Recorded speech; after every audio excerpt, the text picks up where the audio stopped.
విష్ణు పురాణం. ఓం నమో నారాయణాయ. రామగుడనే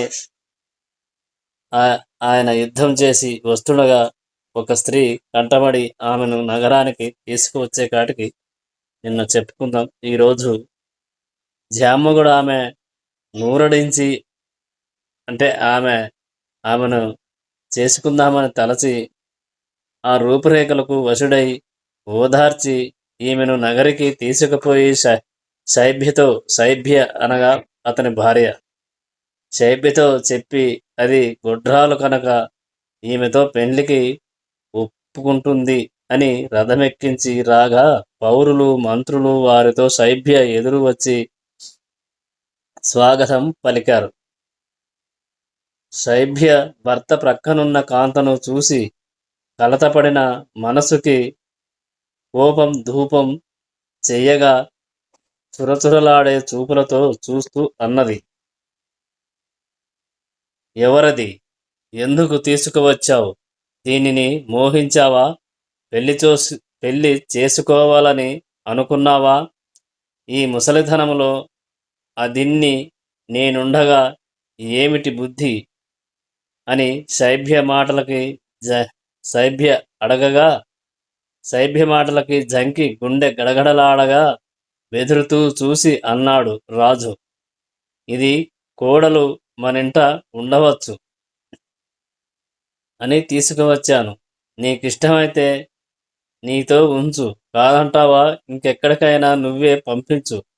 వెంటనే శైభ్య, ఏమయ్యా ఏమిటా మాయమాటలు? నేను గొడ్రాలిని, నీకు మరో భార్య లేదు, మరి కొడుకెక్కడ నీకు?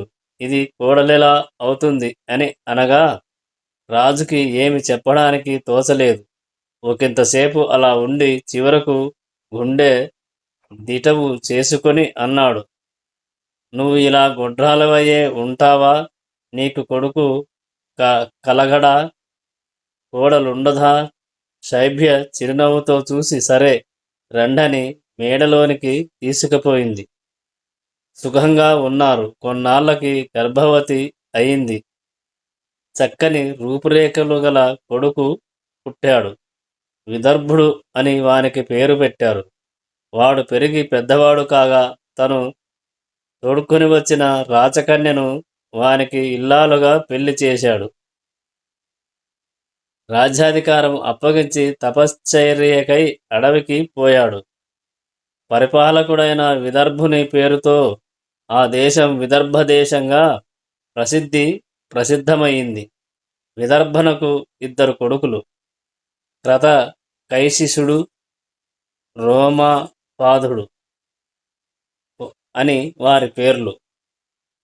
రోమాపాదుని కొడుకు విభ్రుడు, వాని కొడుకు ధృతి, ధృతి కొడుకు కౌశికుడు, వాని కొడుకు చేది వంశీయుల చైద్యులు. ఆ దేశానికి చేది దేశం అని పేరు వచ్చింది.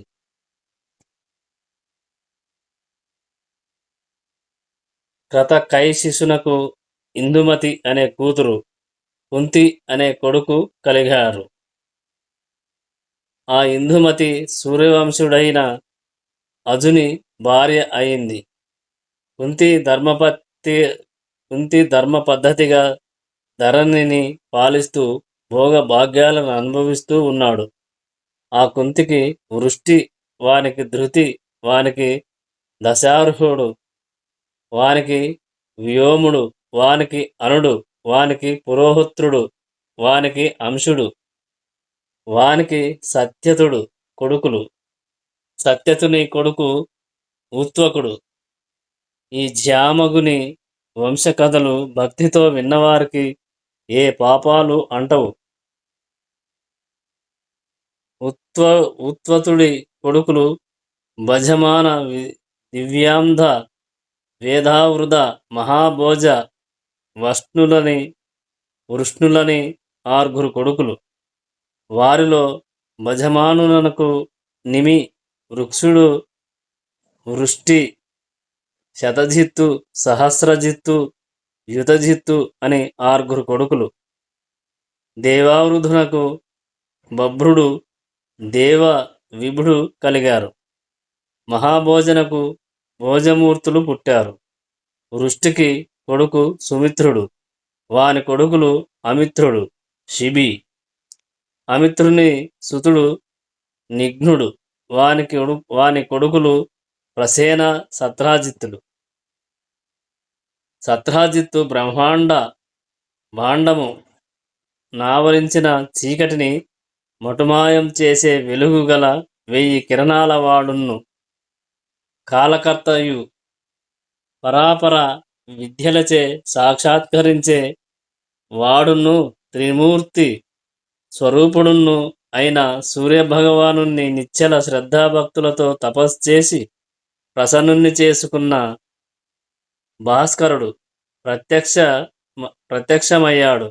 ఆ దివ్య తేజోమూర్తిని చూడలేక సత్రాజిత్తు చేతులు జోడించి కనులు మూసుకొని, దేవా, నీ ప్రచండ తేజోమూర్తిని చూడలేకున్నాము. కరుణించి ప్రసన్నమూర్తివై దర్శనమిమ్ము అని ప్రార్థించగా సూర్యుడు ప్రసన్నమూర్తి అయి దర్శనమిచ్చాడు. నీ భక్తికి మెచ్చాను, వరం కోరుకో అని అనగా, దేవా, నీ కంఠంలో ఉన్న దివ్యరత్నం, ఆ శమంతకరత్నం ఇవ్వవలసింది అని సత్రాజిత్తు అడిగాడు. సూర్యుడు ఆ రత్నాన్ని ఇచ్చి అదృశ్యుడయ్యాడు. సత్రాజిత్తు ఆ రత్నం కంఠమాలికలో చేర్చి కంఠాన ధరించి రాగా ఆ రత్నకాంతులు నలుదిక్కులా వ్యాపించి సూర్యభ్రాంతిని కలిగించాయి.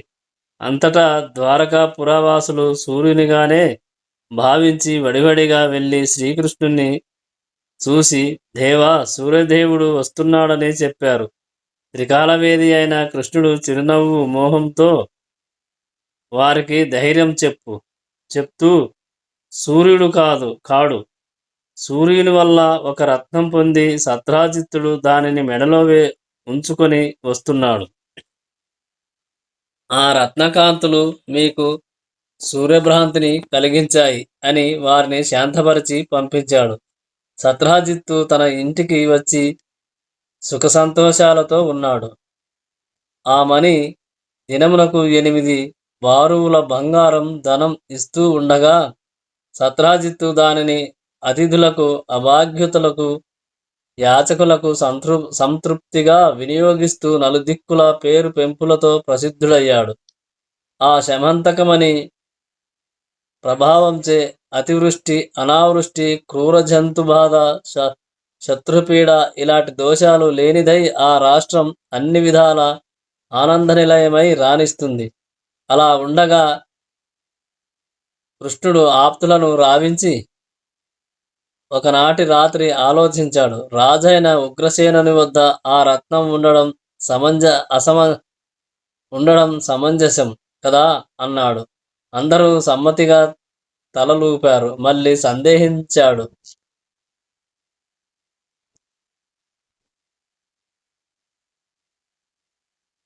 బలవంతంగా అడిగి తీసుకొనడం సముచితం కాదని వెనుకకు తగ్గాడు. కృష్ణుడు ఆలోచించిన విషయం సత్రాజిత్తుకి తెలిసింది. మనసులో కలత రేగింది. సరే, ఇమ్మని కృష్ణుడు స్వయంగా అడిగితే ఇవ్వనంటే నిరసంగా ఏదో జరుగుతుంది. బలవంతులతో పగ బ్రతుకుకి చితుకు అని తమ్ముణ్ణి ప్రసనేనుణ్ణి రప్పించి శమంతకం ఇచ్చి ఇది కృష్ణకియ్యాలి అన్నాడు. దశరథుడు అన్నవద్ద అలాగే అన్నాడు. కాని ఇవ్వక తన కంఠహారంలో కూర్చి సవిలాసంగా తిరగనారంభించాడు. కొన్నాళ్ళయ్యాక ఒకనాడు ప్రసేనుడు అశ్వారూఢుడై వేటకి అడవికి వెళ్ళాడు.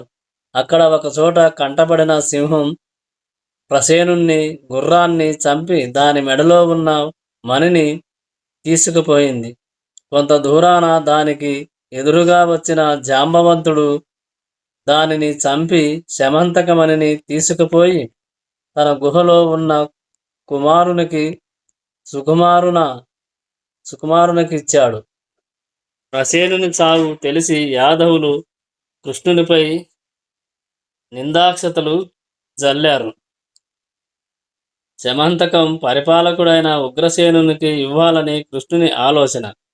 మెత్తమెత్తగా అడిగితే ఇవ్వడని అడవికి వెళ్ళాడు. మెడలో వేసుకుని వెళ్ళిన సత్రాజిత్తు తమ్ముణ్ణి చంపి కృష్ణుడు మణిని తెచ్చుకున్నాడు. ప్రజలను దయతో ఏలేవాడు దయలేక దారుణంగా నడుస్తూ ఉంటే ప్రజలకి ఏమి గతి? క్రమంగా ఈ నింద కృష్ణుని చెవిలో పడింది. కొంత సైన్యాన్ని వెంట ఉంచుకొని ప్రసేనుడు వెళ్ళిన త్రోవ తెలుసుకొని అడవికి వెళ్ళాడు. తిరిగి తిరిగి ఒకచోట చచ్చిపడి ఉన్న ప్రసేనుని కళేబరాన్ని వెంట వచ్చిన వారికి చూపి అడుగులు గుర్తించి ముందుకి వెళ్ళాడు. ఒకచోట సింహం కనిపించింది. అక్కడి నుంచి అడుగులు జాడను ఒక కొండ గుహ వద్దకు వెళ్ళి సైన్యాన్ని అక్కడ ఉంచి లోపల ప్రవేశించాడు. ఒకచోట వివిధ మణి ప్రభాభాసమానమై ఉన్న జాంబవంతుని భవనం కనిపించింది. లోపల ప్రవేశించాడు. అక్కడ ఒకచోట ఒక దాది చిన్న బాలుణ్ణి ఒడిలో ఉంచుకొని లాలిస్తూ అన్నమాట, కుమారా, సింహం ప్రసేనుణ్ణి చంపగా సింహాన్ని జాంబవంతుడు చంపి తెచ్చిన ఈ శమంతకమని ఇక నీదే. ఏడవకు బిడ్డ, ఏడవకు. ఈ మాట విని కృష్ణుడు ఎదురుగా చూచాడు. సుకుమారుని మెడలో మిరుమిల్లు గొలుపుతున్న శమంతకమని సూర్యబింబం వెలుగుతున్నట్టున్నది. కృష్ణుడు ముందడుగు వేశాడు. ఆ కుమారుని మెడలో ఉన్న మణిని లాక్కున్నాడు. దాసి భయంతో వణుకుతూ బిగ్గరగా అరచింది. లోపల ఉన్న జాంబవంతుడు వచ్చి కోపించి కృష్ణునితో 21 దినాలు పోరాడాడు. లోపల ఇలా యుద్ధం. పైన ఉన్న కృష్ణుడి సైనికులు 1 వారం దినాలు ఉండి కృష్ణుడు రాలేదు, పరలోకానికి వెళ్ళిపోయి ఉంటాడని విచారిస్తూ వెనుదిరిగి ద్వారకకు వచ్చి బంధుమిత్రులకు చెప్పారు. వారు భక్తితో చేయవలసిన పారలౌకిక క్రియలు చేశారు. శమంతకమణి మూలాన ఇలా అసహ్యంగా జరిగింది కథ. అలా జాంబవంతునితో 21 దినాలు పోరాడగా క్రమంగా తిండి నిద్ర లేక అప్పటికే శరీరం దిగజారి ఉన్న జాంబవంతుడు మరి పోరాడలేక దీనంగా చూసి కృష్ణునితో అన్నాడు. నమస్కరించి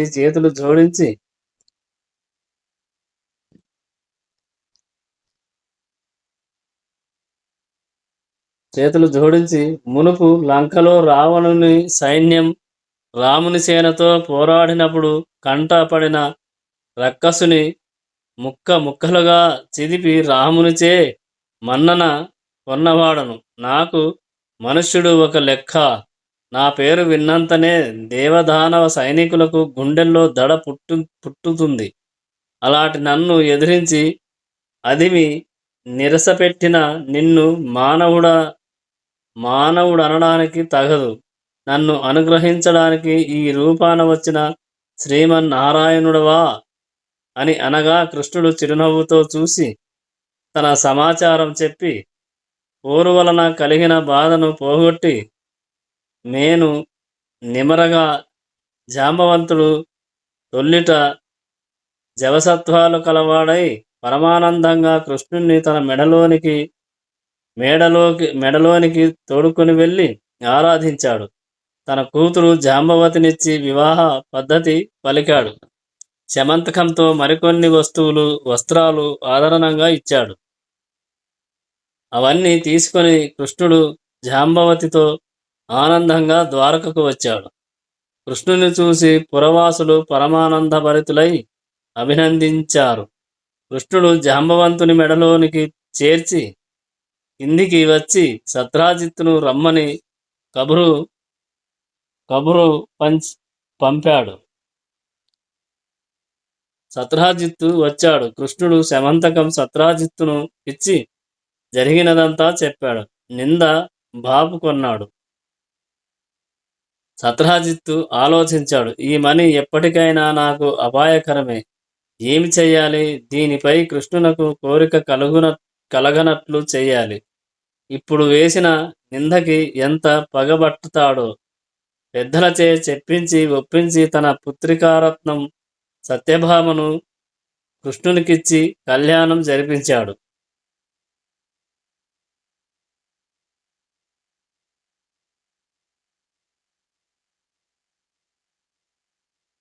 కృతవర్మ అక్రూరుడు శతధన్విని వద్దకు వెళ్ళి, చూశావా సత్రాజిత్తు ఏమి చేశాడో? మనలో ఒకరికి ఇస్తానని మునుపు చెప్పి సత్యభామను కృష్ణుడికిచ్చి పెళ్లి చేశాడు. ఈ పని మాకే కాదు, నీకున్నూ సిగ్గు కలిగించేదే. దీనికి ప్రతిక్రియ వాడి వద్దనున్న శమంతక రత్నాన్ని అపహరించాలి. ఎలాగా? వాణ్ణి హతమార్చడమే. ఏమంటావు? శతధ్వనుడు వారి మాటలు విన్నాడు. ఒక్క నిమిషం ఆలోచించాడు. అవును అని తన ఒప్పుదల వారికి అప్పజెప్పాడు. అలా ఉండగా కొన్నాళ్ళైన తరువాత లక్క ఇంటనున్న పాండవులకు దుర్యోధనుడు హాని కలిగించాలనే దురుద్దేశంతో ఆ ఇంటికి అగ్ని పెట్టే ప్రయత్నంలో ఉండడం తెలిసి, ఆ ఆపద నుండి వారిని కాపాడాలని తలచి కృష్ణుడు ద్వారక నుండి వారణావతం వెళ్ళాడు. శతధ్వనుడు తెలుసుకున్నాడు. తగిన అదను అని ఒకనాటి రాత్రి సత్రాజిత్తుని ఇంటికి వెళ్ళి ఇల్లాలు కొడుకులు గోల పెట్టుతుండగా అతనిని దారుణంగా చంపి శమంతకం తీసుకుని వెళ్ళిపోయాడు. కృతవర్మ అక్రూరుడు చేసిన దుర్బోధతో శతధ్వనుడు ఆ దారుణ కర్మ చేశాడని సత్యభామ అర్థం చేసుకున్నది. తగిన వీరభటులను వెంట ఉంచుకొని రథమెక్కి వడివడిగా తొలించి వారణావతం వెళ్ళింది. కృష్ణుణ్ణి దర్శించి నమస్కరించి కన్నీళ్లు అరచేతులతో ఒత్తుకుంటూ దీనంగా చెప్పింది. అర్ధరాత్రి శతధ్వనుడు తన తండ్రి ఇంటికి వెళ్ళి చంపి శమంతకం తీసుకుపోయిన వృత్తాంతం సత్యభామ చెప్పిన దానికి కృష్ణుడు ఆశ్చర్యపడి, భామా, అయినదేదో అయ్యింది, విచారించకు. ఆ శతధ్వనుణ్ణి హతమార్చుతాను అని ధర్మ జాదులకు చెప్పి రథారూరుడై సత్యభామతో ద్వారకకు వచ్చాడు. ఆ రాత్రి ఉగ్రసేనుడు, బలరాముడు మొదలైన తన వారి వల్ల శతధ్వనుని తులవతనం తెలిసి విచారించి కోపించి అన్నాడు, సూర్యప్రసాదితమైన ఆ రత్నం కారణంగా ప్రసేనుడు అరణ్యంలో సింహంచే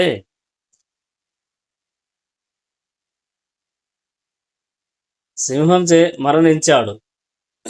ఇప్పుడు సత్రాజిత్తు శతధ్వనుని ఖడ్గానికి గురి అయ్యాడు.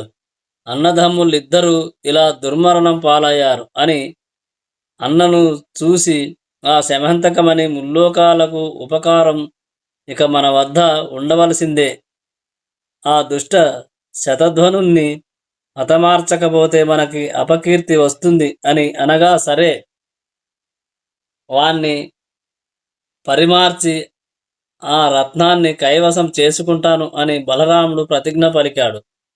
ఈ సమాచారం శతధ్వనునకు తెలిసి భయంచే గడగడలాడాడు. ఎవ్వరికీ తెలియనట్లు ఏకాంతంగా కృతవర్మ దగ్గరకు వెళ్ళి బలరాముడి ప్రతిజ్ఞను చెప్పి తనకు తోడు రమ్మన్నాడు. శతధ్వనుని మాటకి కృతవర్మ వెటకారంగా నవ్వి, నువ్వు కృష్ణునితో పగకి సిద్ధపడుతున్నావా? నేనే కాదు, లోకమంతా ఏకమైన ఆ పురుషోత్తముని ఎదిరించి ముందు నిలవగలదా? వద్దు వద్దు, దుర్వివాదం వద్దు, మొండిగా ఉంటావా? తగిన శాస్త్రి జరుగుతుంది.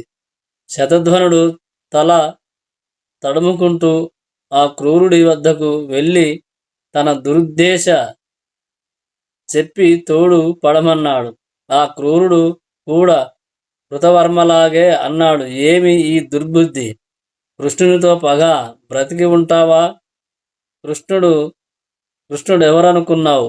సకల లోకకర్త, భర్త, సంహర్త, నీ అజ్ఞానం నిన్ను ఇలా ఆ పురుషోత్తమునితో పగకి నెట్టుతుంది.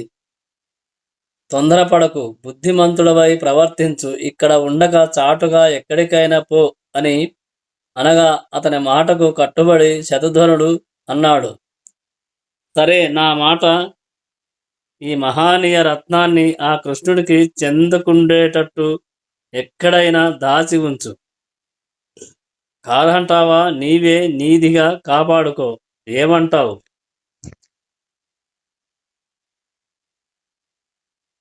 ఏమనేది? నువ్వు చెప్పినట్టు రహస్యంగా ఈ రత్నాన్ని దాచి ఉంచుతాను. నా దగ్గర ఉన్నట్టు కలలో అయినా నువ్వు ఎవ్వరితోనూ చెప్పకు అని ఆ క్రూరుడనగా, అలాగే అని తన చేతనున్న శమంతకమణిని ఆ క్రూరుడికి ఇచ్చాడు.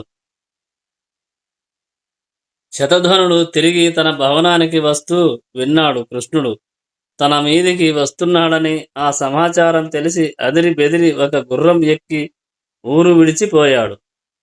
తర్వాత కృష్ణుడు బలరాముడు తోడుగా బయలుదేరి దారుకుడు సరదాగా రథమెక్కి శతధ్వనుని అనుసరించాడు. శతధ్వనుని గుర్రం వాయువేగంతో పారిపోయి మిథిలా నగరం పోలిమేర ఉన్న ఒక తోటలో ప్రవేశించి మరణించింది. వెంటనున్న కృష్ణుడు శతధ్వనుని స్థితి గమనించాడు. అన్నను చూసి, అన్న, రథంపై నీవిక్కడే ఉండు, వాడి సంగతి చూస్తానని రథం మించి దిగి సింహంలాగా పరుగులింకించాడు. అల్లంత దూరాన కనిపించిన శతధ్వనుణ్ణి నిలు నిలు అని హెచ్చరించి ముందడుగు వేశాడు. చక్రం విడిచాడు. అది రివ్వున ఎగిరి వెళ్ళి శతధ్వనుని తల తెగవేసింది. కళేబరం కింద పడింది. కృష్ణుడు వెళ్ళి ఆ శరీరాన ఉన్న నగలన్నీ వెదికాడు. శమంతకం కనిపించలేదు. వెనుదిరిగి వచ్చి, అన్నా, వాని దగ్గర శమంతకం కనిపించలేదు, ఆశ్చర్యంగా ఉంది అని అనగా బలరాముడు కోపించి, నాకు ఇవ్వవలసి వస్తుందని మోసపు మాటలు ఆడుతున్నావా? ఓ, నీతో ఉనికి తగదు అని చీకాకుగా పలికెడు. కృష్ణుడు ఆ మాటలకు బాధపడి, అన్నా, వాని దగ్గర లేదంటే నేను మోసం చేశానా? అలాంటి పని నీ వద్ద చేస్తానా? ఎన్నడూ చెయ్యను, ప్రమాణవాక్కుగా చెప్తున్నా. ఆ శవం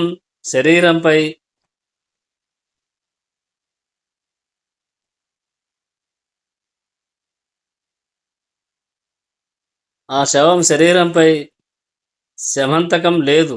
నీకు కావాలంటే ఆ సూర్యుని కంఠహారాలన్నీ తెప్పించి ఇస్తాను అని ఎంతో వినయం నయం కలుగగలుపుగా అన్నాడు.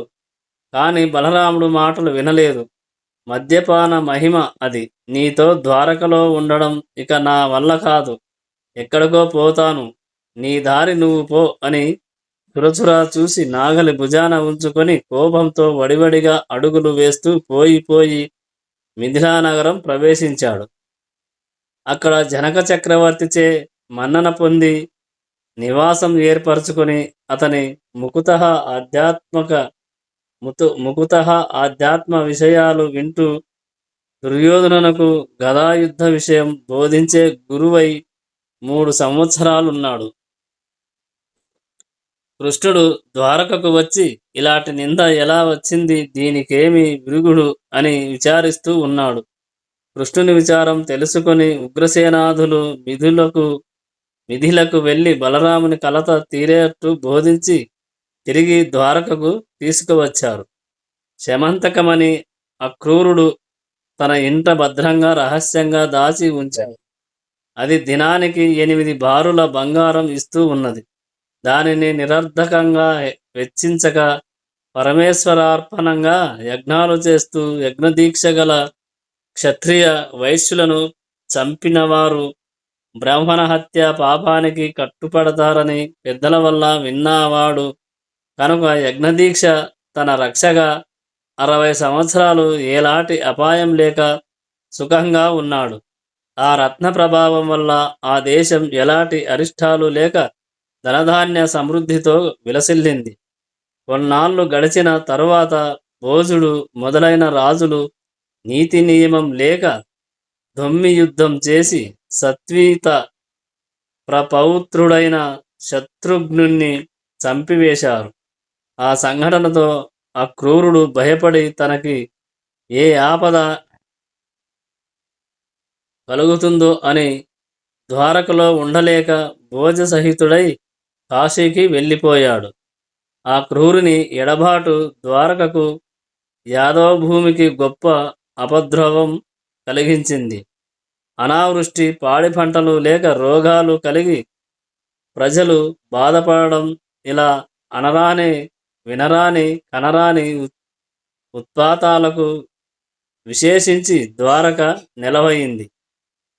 ఈ ఉత్పాతాలు చూసి కృష్ణుడు కలతపడి వృష్ణి మోజాంధకులను పిలిపించి విచారిస్తూ ఉపద్రవాలను ప్రస్తావించి ఏమి చెయ్యాలి, ఈ బాధ పోవడానికి చెప్పండన్నాడు. అప్పుడు యదువృద్ధులలో ఒకడు నందకుడు చెప్పాడు, మాధవ, ఆ క్రూరుని తండ్రి స్వఫల్గునుడు దేవతలతో సాటిగా చెప్పదగిన మహిమ గలవాడు. ఆయన ఉన్న దేశంలో ఎలాంటి ఉత్పాతాలు ఉండవు. కడచిన కథ చెప్తాను విను. ఒకప్పుడు కాశీరాజు తన రాష్ట్రంలో అనావృష్టి మొదలైన ఉత్పాతాలు కలగగా స్వఫల్గుణ్ణి తోడ్కొని వెళ్ళి తన ఇంట ఆదరిస్తూ ఉంచాడు. అంటే అప్పటికప్పుడు రాష్ట్రమంతా ఉత్పాద రహితమై శోభన మూర్తి అయ్యింది. అలా ఉండగా అప్పుడు గర్భవతిగానున్న కాశీరాజు భార్య గర్భం నందున్న శిశువు ఆడబిడ్డ అయితే ఈ రాజుకి ఇచ్చి పెళ్లి చేస్తానని నిశ్చయించుకున్నాడు. కానీ రాణి ప్రస్తావించలేదు. 12 సంవత్సరాలయ్యింది. ఆ శిశువు తల్లి కడుపులో పెరుగుతూ ఉండగా రాణి ఆ బరువు భరించలేక బాధపడుతుంది. అలా ఉండగా ఆ శిశువు అన్నది తండ్రిని ఉద్దేశించి, ఇంకా 3 ఏళ్ళైన తరువాత గానే నేను బయటికి రాను. నేటి నుంచి దినం ఒక ఆవును సదాచార సంపన్నుడైన బ్రాహ్మణునకు దానమిస్తూ ఉండాలి. అలా 3 ఏళ్ళు గడవగా ఎలాంటి శ్రమ లేక ఈమె ప్రసవిస్తుంది. నేను వెలుపలకు వస్తాను. అలాగే చేస్తానన్నాడు రాజు. దినానికి ఒక ఆవు చొప్పున గురువుకి దానమిస్తూ ఉన్నాడు. 3 ఏళ్ళు కాగానే రాణి సుఖప్రసవంగా కూతుర్ని కన్నది. ఆ పిల్ల పెద్దది కాగా దానిని స్వఫల్గునికిచ్చి కాశీరాజు పెళ్లి చేశాడు. ఆ దంపతులకు కలిగినవాడు అక్రూరుడు. ఆ శ్రీహరి భక్తులలో అగ్రగణ్యుడు. తల్లిదండ్రులు చేసిన పుణ్యం వల్ల అతడున్న ప్రదేశంలో ఇతి బాధలుండవు. దేశం సుభిక్షంగా ఉంటుంది. ఎల్లప్పుడూ యజ్ఞాలు చేస్తూ ఉన్న పుణ్యపురుషుడు అన్ని పాపాలను బాపగలడు. ఆ క్రూరుడు చేసిన చిన్న తప్పు అదొక నేరంగా ఎంచరాదు. అది లోకానికి ఉపకరించేదిగా భావించాలి అని నందకుడు అన్నాడు. కృష్ణుడు వెంటనే శపథ వాక్కు పలికాడు. ఎన్నడూ అతని ప్రాణానికి ధనానికి ఆశించనని కొందరు బ్రాహ్మణులను పంపించి ద్వారకకు రప్పించాడు. ఆ శమంతక రత్న ప్రభావం అనాలి. వెంటనే వానలు కురిశాయి. సస్యవృద్ధి కలిగింది. రోగాలు దుర్యోగాలు లేనివారై ప్రజలు సుఖజీవనులు అయ్యారు. పాడి రెండింతలు పెరిగింది. ఇలాగా సకల దోష నివారణ అవడం తెలిసి ఆశ్చర్యపడి కృష్ణుడు తనలో అనుకున్నాడు,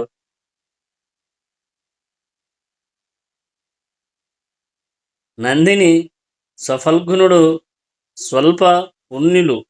వారి కొడుకు అక్రూరుడు ఇంత ఇనుముక్కిలి పుణ్యమహిమ కలవాడా? ఇది అతనికి ఎలా కలిగింది? అది ఎలా ఉండని విడవక యజ్ఞాలు చేస్తూ బ్రాహ్మణులకు అపరిమితంగా దక్షిణలు ఇస్తున్నాడు. నాకు తెలియని రీతిగా వారికింత ధనం ఎలా కలిగింది? ఆ మహిమ, ఆ ధన ప్రాబల్యం కలగడానికి మూలం శమంతకమే, సందేహము లేదు అని అనుకుని ఒకనాడు ఆప్తులను పంపి ఆ క్రూరుని రప్పించి వానితో పరిహాసాలాడుతూ అవి ఇవి ఆటలాడనారంభించాడు. నవ్వుతూ నవ్విస్తూ ఆడించి కొంతసేపు గడిపి విశ్రాంతిని కొని అల్లనల్లన అన్నాడు, ఆ క్రూరా, అక్రూరా, పుణ్యాత్ముడవయ్యా నువ్వు! సూర్యుడికి సూర్యుడిచ్చిన శమంతకమని నీ వద్ద ఉన్నది. లేకపోతే అన్ని యజ్ఞాలు, దానాలు, ధర్మాలు చేయడానికి తగిన ధనం నీకు ఎక్కడిది? చూడు, నా మాట విను. అది నీ దగ్గర ఉందన్న నమ్మకం నా మీద అపనింద వేస్తున్నారు.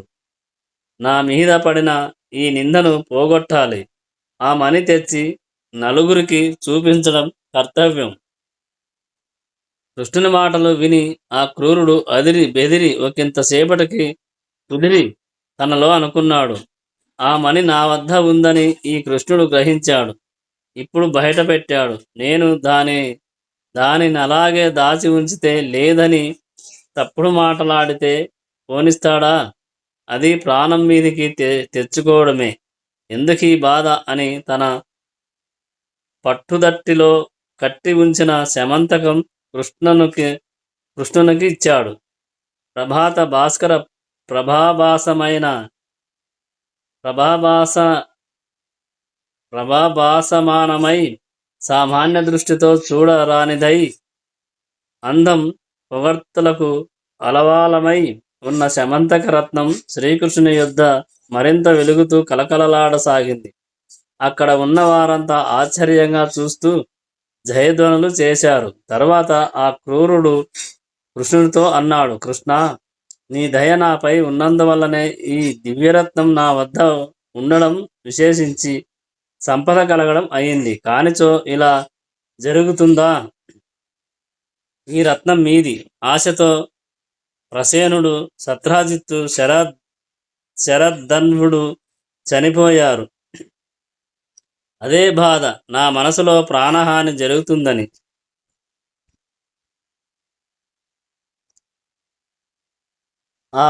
నా బాధ నేటితో పోయింది. నేను నా వద్ద ఉంచుకోనడంలో